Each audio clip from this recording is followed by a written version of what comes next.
एक पिता ने दी बेटी को अनमोल भेंट। रश्मि का विवाह जगन्नाथ जी ने बहुत ही भव्य तरीके से किया था।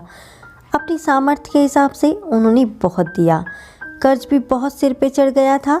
इकलौती बेटी को ससुराल वाले ज़्यादा ना सुनाए, इसके लिए उन्होंने सब कुछ किया। बेटी ने कितना कहा कि पापा मुझे अपने पैरों पे खड़ा होना है, पर बीबी अक्सर बीमार रहा करती थी, तो उन्होंने सोचा चलो बीबी की बात मान लेते हैं, वरना बेटी तो इतनी प्यारी होती है कि उन्हें कौन विदा करना चाहता है। पर यही रीत है, राजा जनक को भी अपनी बेटी विदा करनी पड़ी थी, तो हम कैसे अपनी बेटी को रख सकते हैं। अपनी हैसियत के हिसाब से जगन्नाथ जी ने बहुत लेन देन किया था, लेकिन बेटी की सास का चेहरा देख के लग नहीं रहा था कि वो खुश है। रश्मि की माँ कह रही थी, हाय मेरा दिल बैठा जा रहा है, जाने कैसे लोग हैं, फूल सी बेटी दे दी फिर भी चेहरे कैसे बना रखे हैं, जाने कैसे रखेंगे मेरी बेटी को। अपने घर में जिसमें उसने पहली बार आँख खोली, चलना सीखी, सपने दिखे, बचपन से ही यही सुनती आई थी कि तुम्हें पराए घर जाना है। उधर ससुराल में सबने कहा जब यही तुम्हारा घर है, लेकिन अपना सा क्यों नहीं लग रहा था ये घर, माँ के आंचल की महक क्यों नहीं है यहाँ।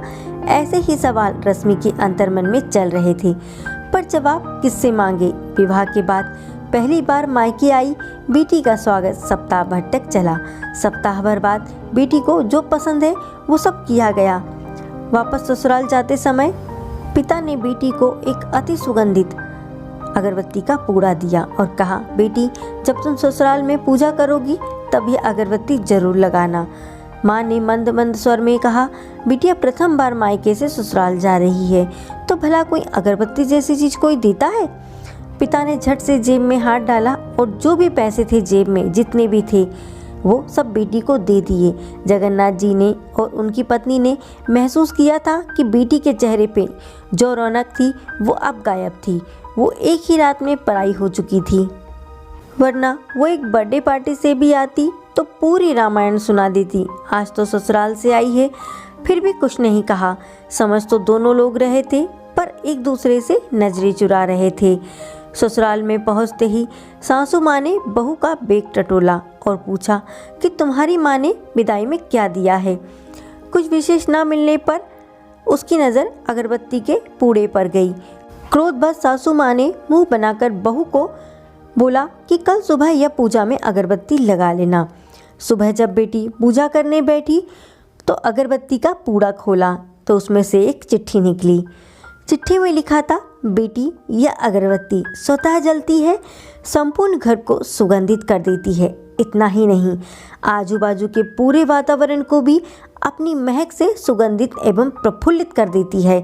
हो सकता है कि तुम कभी पति से कुछ समय के लिए रूठ जाओगी, या कभी अपने सास ससुर से भी नाराज हो जाओगी, कभी देवर या ननद से भी रूठोगी, कभी तुम्हें किसी से बातें सुननी भी पड़ जाए, या फिर कभी अड़ोस पड़ोसियों के बर्ताव से तुम्हारा मन कभी खट्टा हो जाए, तो तुम मेरी यह भेंट ध्यान में रखना। अगरबत्ती की तरह जलना, जैसे अगरबत्ती स्वयं जलते हुए पूरे परिवार और संपूर्ण परिसर को सुगंधित और प्रफुल्लित कर ऊर्जा से भर देती है, ठीक उसी तरह तुम स्वतः सहन करते हुए ससुराल को अपना मायका समझकर सबको अपने व्यवहार और कर्म से सुगंधित एवं प्रफुल्लित करना। बेटी चिट्ठी को पढ़कर फफक फफक कर रोने लगी। सासू माँ दौड़कर आई। पति और ससुर जी भी पूजा घर में पहुंचे, जहां बहू रो रही थी। क्या हुआ, हाथ जल गया क्या? कुछ तो बताओ क्या हुआ? ससुर जी बोले। सासू माँ आजू बाजू के सामान में कुछ है क्या यह देखने लगी, तो उन्हें पिता द्वारा सुंदर अक्षरों में लिखी हुई चिट्ठी नजर आई।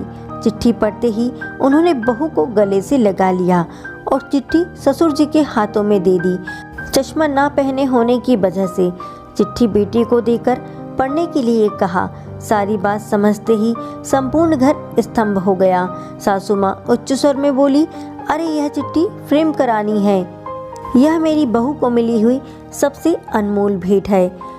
पूजा घर के बाजू में ही इसका फ्रेम होना चाहिए, और फिर सदैव वह फ्रेम अपने शब्दों से संपूर्ण घर और अगल बगल के वातावरण को अपने अर्थ से महकाता रहा और अंततः अगरबत्ती का पूरा खत्म होने के बावजूद भी उसकी महक परिवार में बनी रही। क्या आप भी ऐसे ही संस्कार अपनी बेटी को देना चाहते हैं? दोस्तों, क्या कभी बहू बेटी बन पाएगी? क्या सास कभी माँ बन पाएगी? क्यों बहू की गलतियों को बेटी की तरह माफ़ नहीं किया जाता? कुछ ऐसे ही सवालों के साथ इस कहानी को मैं विराम देती हूँ। दोस्तों, आपको ये कहानी कैसे लगी कमेंट में ज़रूर बताइएगा, और अगर आपको ये कहानी अच्छी लगी तो please like, share and subscribe ज़रूर करें। जय हिंद, जय भारत। फिर मिलेंगे अगली कहानी के साथ दोस्तों। वंदे मातरम।